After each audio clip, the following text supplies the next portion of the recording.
Fala investidor, meu nome é Guilherme País e no vídeo de hoje a gente vai estar falando de um assunto muito importante, principalmente para os investidores iniciantes, que são as principais siglas do mercado financeiro. E por que eu digo que é um assunto importante, principalmente ali para os investidores iniciantes? Porque eu lembro que quando eu comecei a investir, eu tinha muita dificuldade, eu me deparei com várias siglas que eu não fazia a menor ideia do que significavam, enfim.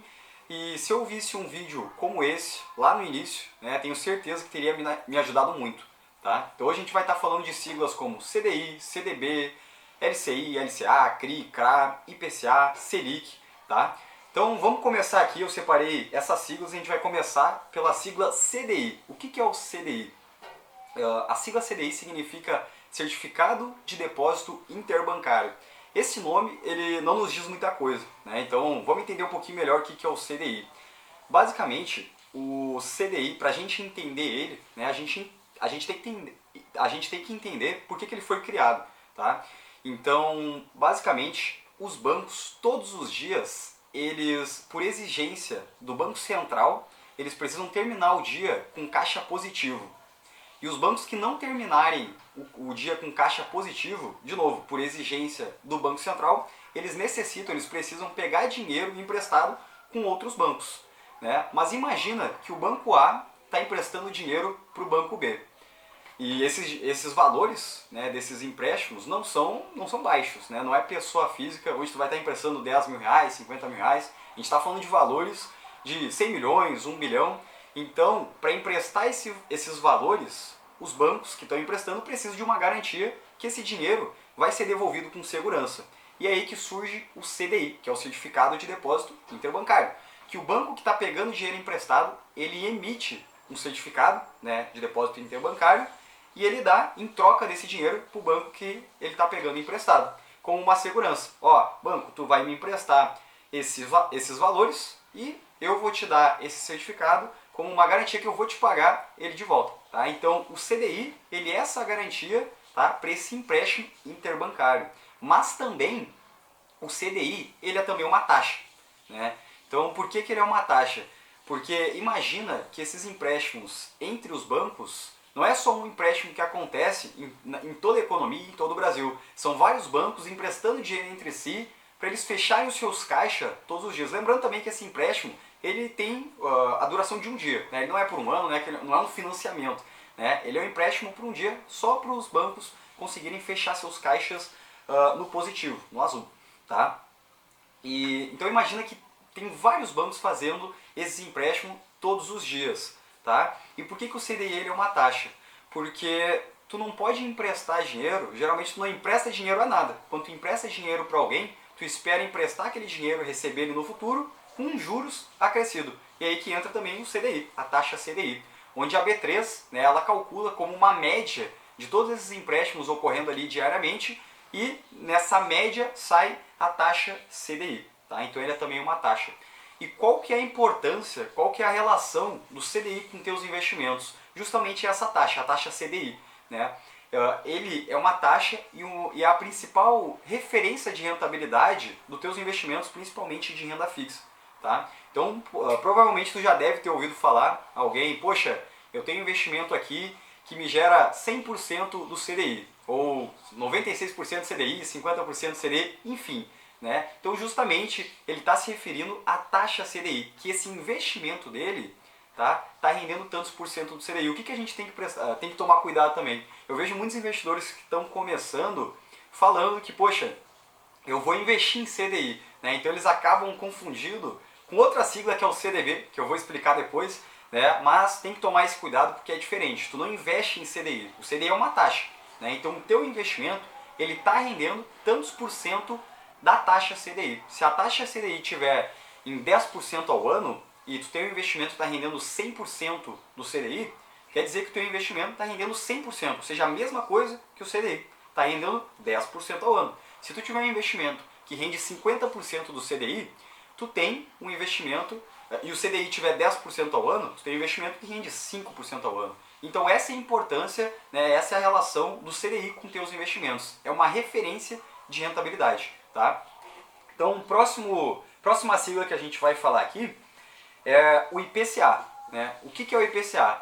O O nome dessa sigla é Índice de Preços ao Consumidor Amplo, tá? Índice de Preços ao Consumidor Amplo. E o que significa essa sigla?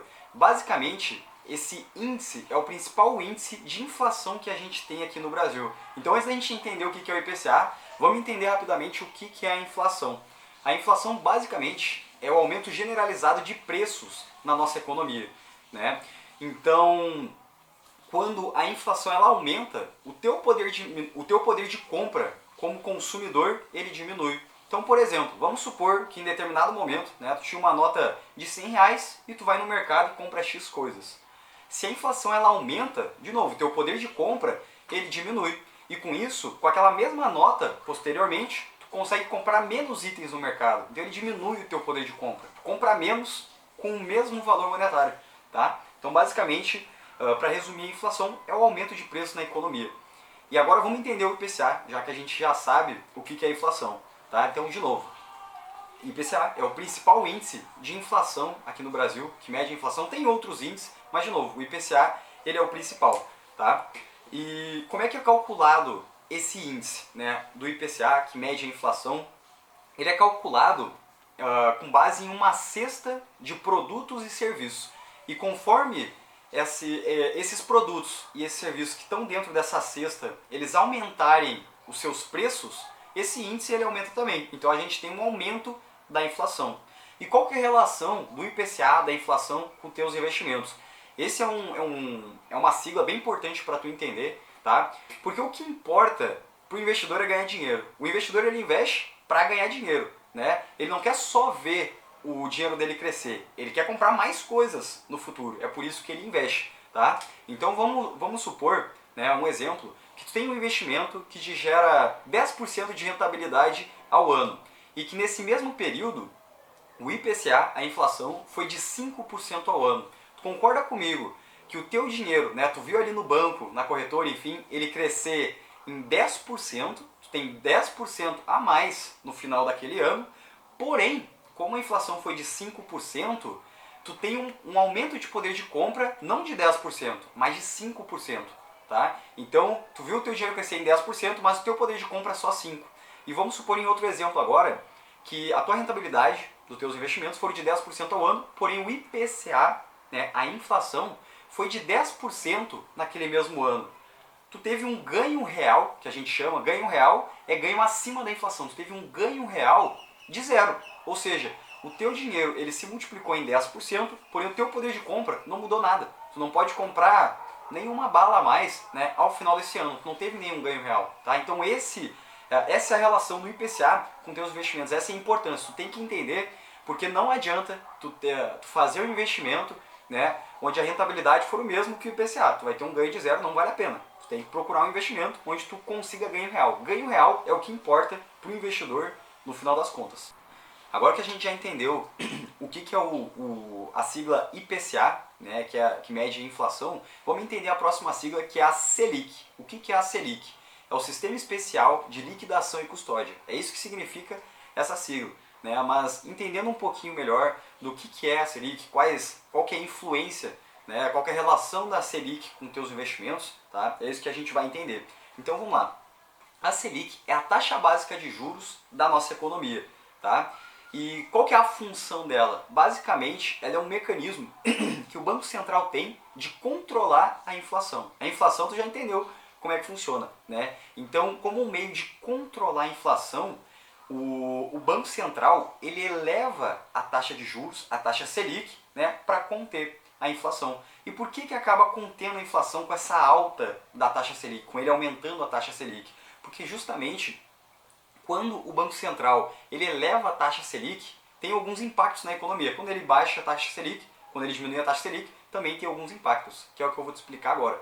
Tá? Então, quando ele aumenta a taxa Selic, o custo do dinheiro fica mais caro. Né? O cartão de crédito fica mais caro, os financiamentos ficam mais caros. Então, por exemplo, se tu vai fazer um financiamento e a taxa Selic ela tá alta, tu vai pagar mais caro nesse financiamento. Porém, com tudo mais caro, as pessoas elas pensam, poxa, eu vou reduzir o consumo, né? Porque tá caro, eu não vou. Então, o consumo acaba reduzindo. E quando o consumo reduz, tem menos dinheiro circulando na economia. E com menos dinheiro circulando na economia, acaba reduzindo a inflação. Tá? Então esse é um mecanismo que o Banco Central tem para reduzir. E quando o Banco Central ele diminui a inflação, é quando quando o Banco Central ele diminui a taxa Selic, é porque a inflação ela já está contida, ela já está mais controlada. Tá? Então, quais são os impactos disso? Né? O crédito ele fica mais barato, as pessoas começam a financiar mais, a expandir mais, né? Então o consumo ele aumenta e a economia ela começa a se aquecer mais. Tá? Então, basicamente isso. E qual que é a relação da taxa Selic, a taxa de juros, com os teus investimentos? Ela tem um impacto diretamente, né? Um impacto direto com a tua rentabilidade na renda fixa. Então, quando o Banco Central ele aumenta a taxa de juros, tá? Tu tem uma rentabilidade maior na renda fixa. E quando ele diminui a taxa Selic, né, a taxa de juros, tu tem uma rentabilidade menor na renda fixa. Basicamente isso, né? Então essa é a relação da taxa Selic com teus investimentos. A próxima sigla que a gente vai estar comentando aqui é o FGC. Então o que significa o FGC? É o Fundo Garantidor de Crédito. Então o nome dessa sigla já é um pouco mais autoexplicativo, né? É um fundo que garante o crédito. Então, para resumir, o que é isso? Né? Basicamente é uma segurança que o investidor tem quando ele investe em certos investimentos, quando ele faz certos investimentos, tá? Não é para todo tipo de investimento, mas para certo tipo de investimentos, que quando ele faz esse investimento e a instituição que ele está emprestando dinheiro ela vem a quebrar, esse dinheiro ele é ressarcido ao investidor. Tá? Então é realmente, né, uma garantia que o investidor tem para não perder dinheiro. Porém, tem algumas regrinhas. Mas antes de te explicar essas regrinhas, eu vou te explicar como é que funciona, por que surgiu o FGC. Né? Então, basicamente, o FGC, Fundo Garantidor de Crédito, ele é uma empresa privada, porém sem fins lucrativos, que os próprios bancos, né, o próprio mercado financeiro, ele criou para trazer mais segurança para o mercado financeiro, para os investidores. Tá? E como é que funciona isso? Como eu te falei, ele é um fundo, né? Então os bancos eles contribuem, né, geralmente ali para esse fundo, para quando não, né? Mas se aquela instituição, se o banco venha quebrar, né, ele consiga pagar os seus investidores. Tá? Então basicamente isso. O Fundo Garantidor de Crédito, o FGC, ele foi criado pelos próprios bancos para trazer uma segurança maior para o mercado financeiro. E qual que é a relação do FGC? O que tu tem que saber como investidor sobre o FGC? Tu tem que saber que os investimentos que tem o FGC, né, é o CDB, LCI, LCA, LC e a poupança. Né? E tu tem que saber que esses investimentos eles têm uma segurança maior por ter esse FGC. Né? E tu tem que saber também as regrinhas, porque não é infinito. Né? Por exemplo, se tu tiver 2 milhões de reais e investir nesses investimentos, tu não vai estar coberto pela FGC, então tem que entender as regrinhas. Quais são as regras? A regra é que o FGC ele cobre em até 250 mil por emissor e 1 milhão por CPF. Ou seja, se tu emprestar para um banco, não é investir, por exemplo, numa instituição, investir através da corretora XP, investir através do Banco do Brasil, é emprestar dinheiro para esses emissores. Então, por exemplo, se tu emprestar o teu dinheiro para o Banco do Brasil, por exemplo, tu emprestar 250 mil e o Banco do Brasil vem a quebrar, tu vai ter 250 mil ressarcidos, né, porque ele quebrou. Tá? Esse fundo vai te ressarcir em até 250 mil. Porém, se tu tem 260 mil no banco, emprestado para o Banco do Brasil através de um CDB e ele vem a quebrar, tu vai receber de volta apenas o limite, que é de 250 mil, e esses 10 mil, que no caso de 260, né, os 10 mil que sobraram, tu não vai receber de volta. Né? Eles vão estar em risco e se ela quebrar, tu vai perder esses 10 mil. Tá? Então é importante a gente saber dessas regrinhas. E tem também a regra do 1 milhão por CPF. Então, por exemplo, se tu tiver 1 milhão de reais e dividir, né, esse 1 milhão entre 250 mil em cada emissor, emprestar 250 mil para o Banco do Brasil, 250 para o Nubank, 250 para o Bradesco e 250 para outro banco, né, fechando ali, totalizando 1 milhão de reais, e todas as instituições financeiras venham a quebrar, tu tem que ter 1 milhão ressarcido, tá? Mas tu não pode emprestar de novo. 300 mil para uma só instituição. A próxima sigla que a gente vai tá conversando aqui vai ser o CDB, que é o Certificado de Depósito Bancário. De novo, essa sigla, o nome dela, também não nos diz muita coisa, né? Então vamos entender um pouquinho melhor o que é. Basicamente, o CDB é um título de renda fixa, né? Então a gente tem que tomar cuidado que muitos investidores iniciantes eles acabam confundindo CDB com CDI, até porque a sigla é parecida, né? CDB e CDI, e o nome também. Certificado de Depósito Bancário e Certificado de Depósito Interbancário. Mas cuida que tem uma diferença, tá? Enquanto o CDI, de novo, é uma taxa, né? A taxa CDI, enfim, que a gente já conversou, o CDB é um tipo de investimento, tá? Então, no CDB sim, tu investe em CDB, é um tipo de investimento. E o que é esse investimento? Basicamente, é um dinheiro que tu empresta para o banco, né? E o banco ele te devolve, depois de um tempo, aquele dinheiro com juros acrescidos. Basicamente é isso, é um empréstimo que tu faz para o banco, tu empresta dinheiro para ele, tá? Mas vamos entender um pouquinho melhor de como que funciona o CDB, por que ele foi criado, enfim.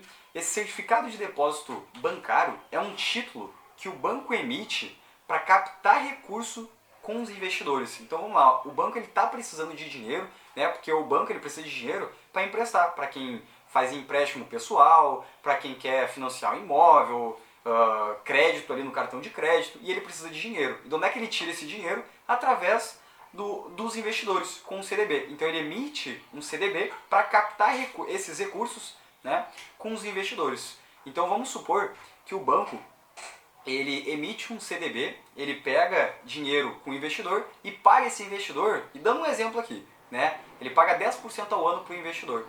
E ele vai emprestar na outra ponta, né, para quem quer dinheiro emprestado, por exemplo, alguém quer fazer um empréstimo pessoal, ele vai cobrar 20%. Então ele cobra 20% de um lado e paga 10%, né, por exemplo, para o investidor. Isso é só um exemplo, né, mas é assim que funciona então o CDB. E qual que é a relação dele com os teus investimentos? Justamente ele é mais um tipo de investimento, onde tu vai emprestar dinheiro para o banco, ele vai te pagar uns juros, e ele tem algumas formas de te pagar esses juros. Ele pode te pagar uns juros de forma com indexador pós-fixado, pré-fixado ou atrelado à inflação, né, que é o IPCA+, a gente já conversou ali.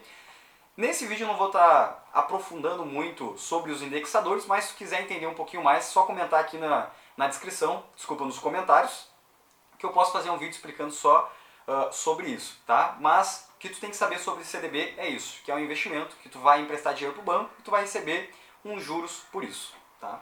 A próxima sigla que a gente vai falar é LCI e LCA. Então o que são essas siglas? Letra de crédito imobiliário e letra de crédito do agronegócio. A LCI e a LCA são bem parecidos com o CDB. Por quê? Lembra que eu te falei que o CDB, tu empresta dinheiro para o banco em troca de juros. Na LCI e LCA vai ser a mesma coisa. Tu vai emprestar o teu dinheiro para o banco em troca de juros. Ela tem a mesma função para o banco também, porque o CDB eu te falei, né, que o banco utiliza, ele emite CDBs para captar recursos dos investidores. Na LCI e na LCA também. O banco vai emitir LCI e LCA para captar recursos dos investidores. Porém, tem uma diferença, né, da LCI e LCA para o CDB. E qual que é? Basicamente, é o destino de recursos que o banco vai estar utilizando. Tá? Então, por exemplo, no CDB é bem flexível. O banco consegue utilizar, né, esses recursos que ele pegou emprestado com os investidores para empréstimo pessoal, financiamento, cartão de crédito. Ele consegue ter uma flexibilidade maior. Já na LCI e LCA é um destino quase que exclusivo, né? Então, se ele emite uma LCI, ele não pode pegar esse dinheiro que ele pegou com os investidores e fazer um empréstimo pessoal, um financiamento, enfim, financiamento não, desculpa, ou cartão de crédito. Se ele pegou um dinheiro através de uma LCI, ele tem que destinar esses recursos para o setor imobiliário. Se ele emitir uma LCA, ele tem que destinar esses recursos para a LCA. Então essa é a diferença, né, na visão do banco. Porém, qual que é a diferença para ti como investidor de uma LCI e uma LCA para um CDB?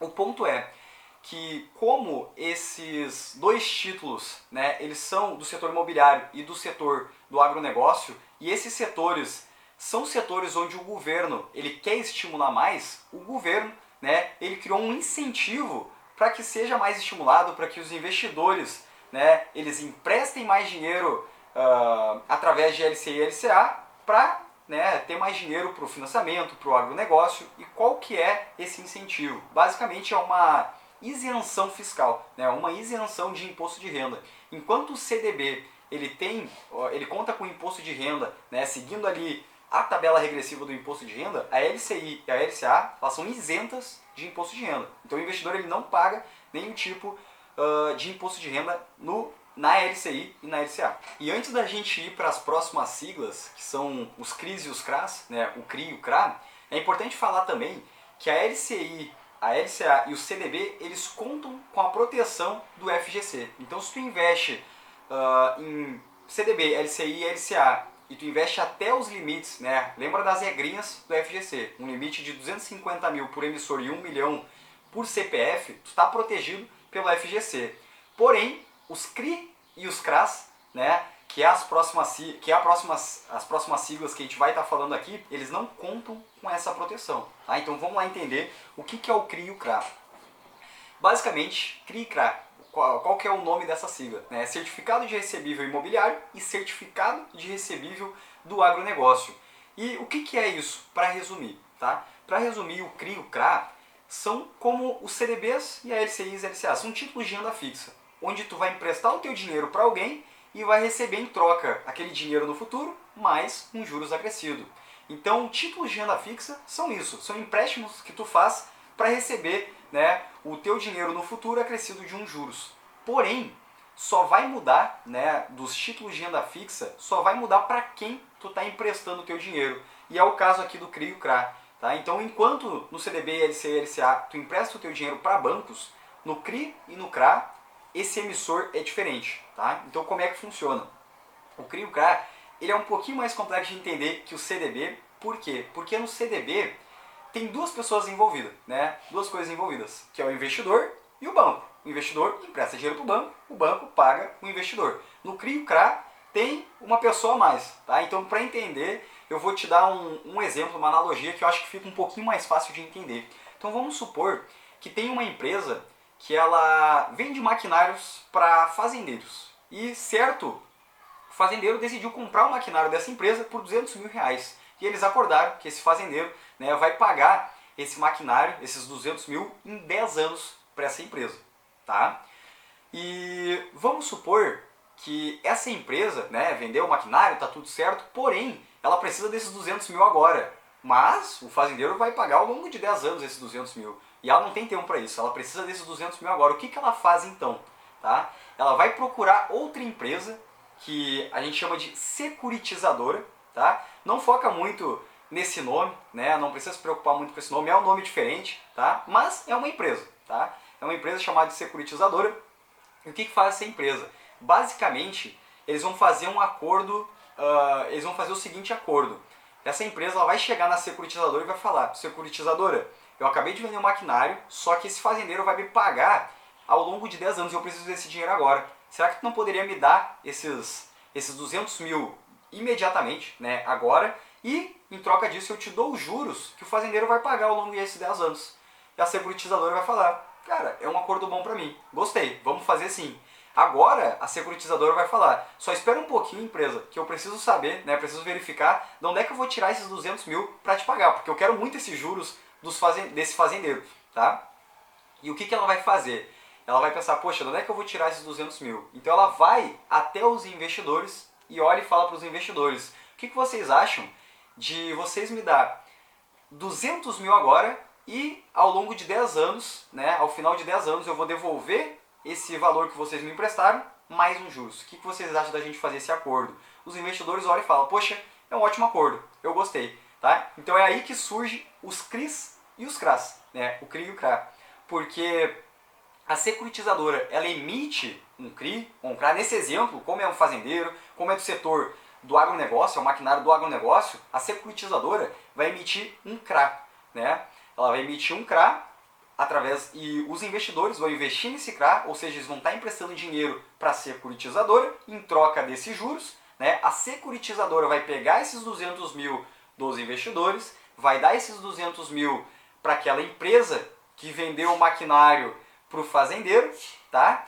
E o fazendeiro, os juros que o fazendeiro vai pagar ao longo dos 10 anos é que vai pagar um pouquinho, né? Uma parcela ali vai para a securitizadora, porque ela está fazendo essa intermediação, ou seja, ela tem que ser paga, né? Ela tem seus custos, porém é assim que os investidores de CRI e CRA eles são pagos, né? Através desses juros que o fazendeiro tá pagando ali ao longo desses 10 anos. Tá? Então é assim que funciona o CRI e o CRA. E qual que é a relação dele com os teus investimentos? O que tu, como investidor, tem que saber sobre o CRI e o CRA? Basicamente, né, o funcionamento para tu saber para quem que tu está emprestando, mas também que o CRI e CRA, como eles também são do dos setores imobiliários e agronegócios, eles contam com esse incentivo do governo, né, da isenção fiscal, ou seja, eles não têm imposto de renda, eles são isentos de imposto de renda, diferente do CDB, que tem ali, que segue a tabela regressiva do imposto de renda. E o que tu tem que saber também, de novo, que eu falei ali no início, é que o CRI e o CRA, eles não têm a proteção do FGC, tá? Então eles têm um risco maior, e eles tendo um risco maior, eles têm que te pagar uma rentabilidade maior também, porque, vamos lá, se tu vai correr um risco maior que um CDB, que um LCI e que um LCA, tu precisa de uma rentabilidade a mais. Então, basicamente isso. Aqui nesse vídeo, né, eu não te expliquei as diferenças de investimento entre CDB, LCI, LCA, CRI, CRA, enfim, né, foi mais para te explicar o que é. Então não é nenhuma recomendação do que é melhor, do que é pior, mas se tu quiser, né, uma explicação de quais os melhores investimentos em cada situação, pode deixar aqui nos comentários que eu vou gravar um vídeo específico te mostrando, né, te explicando a diferença de cada tipo de investimento. Enfim, se tiver qualquer dúvida, pode deixar aqui nos comentários. Né, o vídeo de hoje é esse, espero ter te ajudado, né, com essas diversas siglas do mercado financeiro, porque realmente, o mercado financeiro é uma sopa de letrinhas quando tu está iniciando, mas depois desse vídeo, né, espero que tu não tenha nenhuma dúvida. Se tu tiver, pode deixar aqui nos comentários. E é isso, muito obrigado a todos.